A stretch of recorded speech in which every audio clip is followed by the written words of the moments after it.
Ang salitang advocate ay nanggaling sa Latin na advocatus, nang ibig sabihin ay siyang tinatawagan upang tumulong.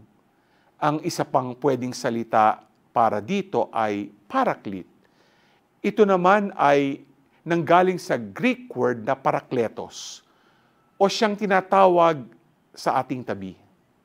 Both words, advocate and paraclete, speak to us of God, who is always ready to come to our aid and to be by our side.